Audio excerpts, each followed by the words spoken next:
Hello, hello! Mga kabanding ng lingko. Hoy. Kain na po tayo. Kain po tayo. Ang tagal Mga nating... kabandeng. Ang tagal nating... Nandito na naman ako. Magandang buhay sa ating lahat. Teka, maano yung ano tag dito? Yung cortina. Sasarap po. So, mag-usap kayo dyan. Buhay na naman tayo mga kabandeng. Medyo matagal tayong nawala. Tayo po ay nagbakasyon sa ospital. Na-hospital po ako mga kabandeng. Buti na lang at Happy New Year po sa inyong lahat. Ito po ang aming ulam.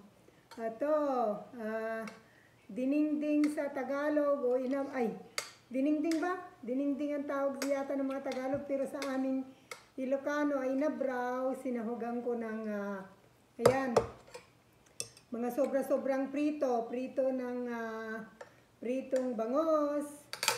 Tapos nagluto ako ng kahilingan ng aking ling, o yan, kaldereta, merong patatas. sarap. Beef kaldereta. May patatas, olives, carrots, tsaka beef briskets. Kaya lang yung walang red pepper o green pepper. Itong aming fruits, ginayat na mango, tsaka dito, grapes, na sobra ng New Year. Ayan, kain na po tayo. Sarap kumain mga kabandeng. Tagal natin hindi nakapagkwentuhan. Bumabalik na ulit yung aking panglasa. Ayan. Umpisa na naman.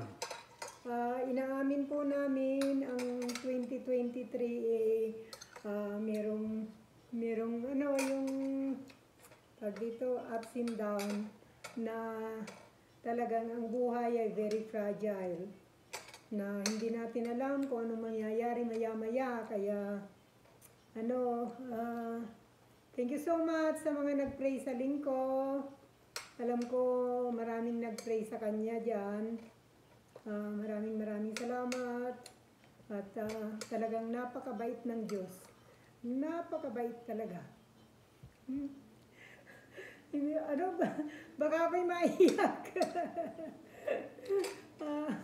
Basta maraming salamat sa inyong lahat. At saka, ang masasabi ko lang, habang tayo'y nandito sa mundo,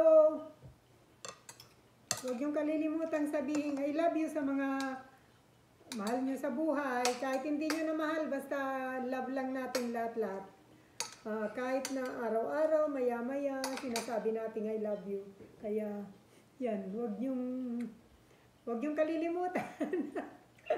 Nagiging emotional ako. Ikaw kasi nagsimula eh. Sabi ko... My superwoman. Sabi ko, masaya itong ating mukbang na ito eh. Tagal namin hindi nagipagkwentuhan sa inyo, ano po? Dumami naman trabaho niya. Mga kabanding. Sana naging masayang celebration nyo ng Pasko, New Year, at maging masagana, ma-healthy ang ating pamumuhay ngayong 2024. Alam nyo, hindi na kailangan sobra-sobra, basta kung anong meron tayo, pagkasyahin. Ang mahalaga ay malusog tayo at masaya at sama-samang pamilya. Di ba, Leng? Habang tayo'y magkasama, buhay ay laging sasaya. Sabi nila. Hindi ako mahilig sa karni-karni. Ang lingko lang ang mahilig. Mas gusto ko pa itong aking inabraw na ito. Kumakain po ba kayo ng inabraw? Ay, ang ano pala nito, ang inabraw ko ay talong. Ayan, talong. Merong okra. At saka patola. Sarap ng patola, very fresh. Tapos, Nilagyan ko ng mushroom. Yan, mushroom. Tapos meron akong yung beans. Green beans sa amin dito pero bagyo beans ang tawag natin dyan sa atin sa Pinas eh. Ay, ang sarap. Mas gusto ko itong aking inabraw na ito kaysa yung karne ni Papa Monte. Yung kanyang kaldereta na, beef kaldereta na hiniling. Ayan, kain po tayo. Tagal natin hindi nakapagkwentuhan ng ganito, no? Sana ay Sana tuloy-tuloy na. Wala nang hassle sa buhay. walang perpektong buhay. Nasa iyo lang kung paano ka magdala. Di ba pa? Ay, masarap nga. Ay, ang sarap ng niluto kong kaldereta. Thank you, Mama Sita.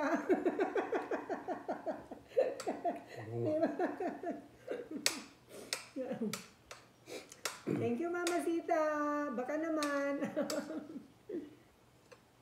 Pero gusto ko pa rin itong aking ano. Sinama na ba yung isda dito? Nakalate? Nasaan? Meron kanina eh. Ewan. Hindi, nandun. Ano pala ang ating dessert? Wala naman po kaming dessert. Prutas lang. Ice cream. Ayun nga, si Papa Monte. Ano yan? Ang tawag dito mahilig sa ice cream. Hindi naman dati. Tagal ko rin sa ospital. Sabi ng... Isang buwan. Hindi naman sambuan. 12 days lang. Hindi na kaya lang na nag-recover ka dito sa bahay. Kaya kala mo matagal. Sabi ng anak ko pagka daw kasi yun yatang naging ano niya eh. Pagka daw mahilig ka sa malamig, sa ice cream, mababa daw ang iyong ano ba yun? White, ano ba yun? White cells yata ng blood mo. Oo, di ba nga naging mababa sa ospital nung nasa ospital ka? Hirap po, mga ospital. Di ba? Nawalan pa ako ng boses. Nawalan pa ako ng... Pero ano, mabait talaga ang Diyos. Napakabait po talaga. Niligtas tayo. Kain po tayo. Huwag mo nang banggitin kasi naigiging emotional ako eh. Alam mo namang malungkot itong ating first mukbang of 2024. Sana po maging masagana, malusog. Alam niyo, hindi ko na hinihiling yung wealth. Basta masagana, malusog, sama-sama ang mga pamilya. At masaya, yun na lang ang akin. Kung anong meron, pagkakasyahin, di po ba? Huwag nang humangad ng sobra-sobra.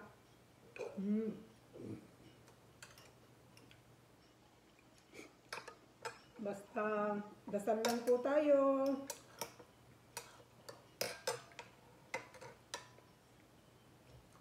Sarap. Sarap dito hinabraw ko. Ito naman si Papa Monte. Itong kanyang... Ang hirap lang magpalambot. Kasi ayokong nagpi-pressure cooker. Parang mas masarap pagka yung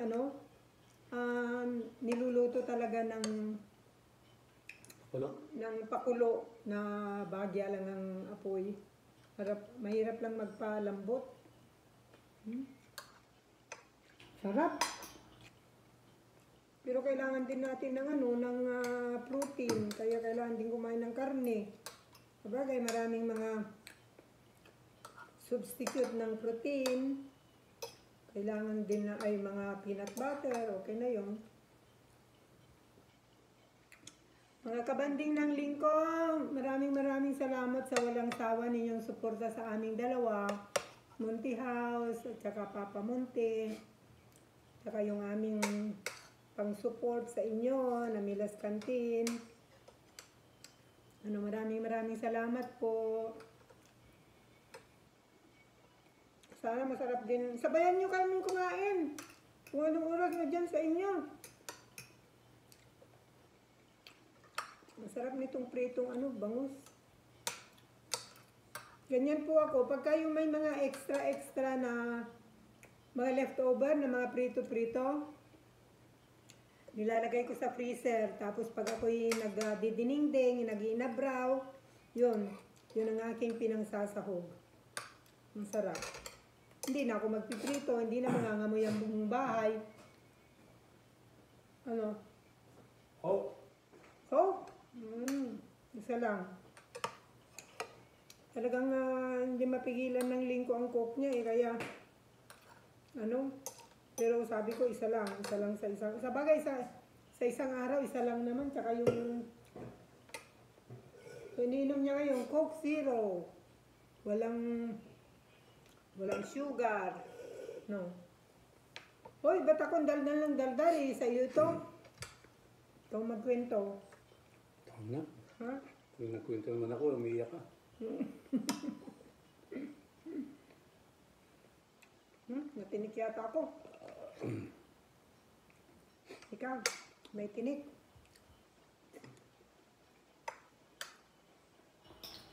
Kain na po tayo, sabayan niyo po kami. Sarap kumain, mga kabanding. Ay, kwento Ayan mo na yung kayo. nung nandun tayo sa Philippines. Ako, doon nga ako kumalala sa Philippines. doon nga nag-umpisa yung aking kwan eh. Masakit. Masakit eh. Ang sarap po ng kain namin doon. Yung yung mga inihaw sa tabi ng kalsada. Kasi ang lugar po namin malapit sa Paradahan. Ako si Papa Monte, halos araw-araw bumibili ng inihaw na Dalag. Hito. Inihaw na dalag, hito, bangos. Sarap. Kahit araw-araw. Tapos sa tindahan namin ay sa tindahan. Sa bahay namin merong tindahan ng mga lutong pagkain. Ay naku, ang sasarap. Ibang-iba talaga ang luto sa atin. Kumain kami ng palaka, kumain kami ng, ano ba yun? Laddag sa Ilocano? Laddag, suso. Suso, kumain kami nun. Tsaka yung gustong-gusto ko yung, anong tawag dito? Gustong-gusto ko yung mga dahon-dahon, yung green na mga papaitan na dahon, ampalaya. Ay, naku, very, very fresh. Tsaka yung yung puti. Ubang. Hindi. Ano na nga bang pangalan nun? Ay, yung napakasarap. Tsaka malunggay. Naku, sa tabi-tabi lang ang malunggay. Mga papaya. Dito ay ang malunggay 5 tangkay lang. Ay, naku, mahal-mahal na ginto. Yeah. Ano na nga ba yun? Katuray. Ay, katuray sa Ilocano. Ano nga ba yun? Katuday yata sa Tagalog. Yun, ay bulaklak ng katuday. Ay, naku, ang sarap. Lagyan mo ng kamatis sa kaalamang. Diyos ko po. Talagang magsawa kami sa gulay Siguro, ang kinain lang na karni ng lingko sa Philippines ay kambing. Kambing lang. Saka nakakatuwa po. May gusto pang kanin? Ano na? Tama na. Nagpunta po kami sa restaurant. Ang lingko, talagang mahilig mag-order ng hindi niya kilalang ulam. Nag-order siya ng, ano yung order mo? Kadyos. Tapos nung dumating yung order niya, sabi niya panis. Tapos inamoy ko, amoy panis nga. Tinawag ko yung waiter. Sabagay, maganda naman ang sabi ko, tsaka mabait din naman siya. Sabi ko, parang panis yata itong na-serve nyo sa amin, sabi ko. Tapos sabi niya, ano po talaga pong ganyan ang amoy niya, sabi niya. Kasi ako din, hindi rin ako pamilyar sa kadyos. Tapos sabi, narinig ng bayaw ko, at saka yung kapatid ko. Sabi niya, hoy, talagang ganyan ang amoy niyan. Sabi niya, masarap yan. Sabi niya, hindi makain ni Papa Monte. Hindi ko rin makain dahil parehas kami na, hindi kami maselan sa, sa pagkain. Pero yung parang may kami sa amoy. Pag ayaw namin ng amoy, hindi namin makain. Hindi. Ang sarap ng kain ng bayaw ko tsaka yung kapatid ko. Ubus yung isang malaking yung bowl na ganyan. Ang laki. Tapos sabi ko, hiyang-hiya ako dun sa waiter. Pero naman, mabait naman siya. Tsaka hindi naman ako nagsuplada. Sinabi ko naman ng maganda, magandang salita. Kaya ngumingiti nga siya natatawa din kaming lahat ng mga kasama ko. Yun ang naging experience ni Papa Monte doon. Nabigyan niya tuloy ng malaking tip yun. Di ba? Nabigyan niya tuloy ng malaking tip yung waiter. Nakakahiya. Pero honest mistake naman yun. Nako, kwento na naman ako ng kwento. Yan, napapatagal na yung yan ang aming isang experience sa Philippines. Pero ang saya, ang sarap sa Philippines. Kaya lang hindi kami makatagal doon kasi parehas kami, ako'y may asma. Si Lingko ay merong parang may asma din siya. Kaya pagka yung nagsusunog na sila ng mga yung mga basura. Mga basura, tsaka talagang hindi kami makahingang Kami ng gasolina, doon ako nakuhan. Doon ako napuruhan.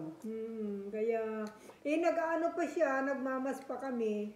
Pagka yung Dito ako inabot, nandito na. Mabait talaga ang Diyos. Oo, kaya ayan. Nako, maraming salamat. Magsisimula na naman ang lingko, mapapaiyak na naman ako. Thank you so much sa inyong panonood, sa walang sawang suporta sa amin ni Papa Monte. All the best in 2024. First mukbang namin. Iwan ko kung masasabing yung mukbang ito. Thank you so much. Mahal na mahal namin kayo. Maraming salamat. Magbabay ka na. At ako'y Hi mga kabanding. See you again. Huwag niyong kalilimutan, Papa Monte. Please subscribe. Comments, and like, and share. Bye-bye. Love you.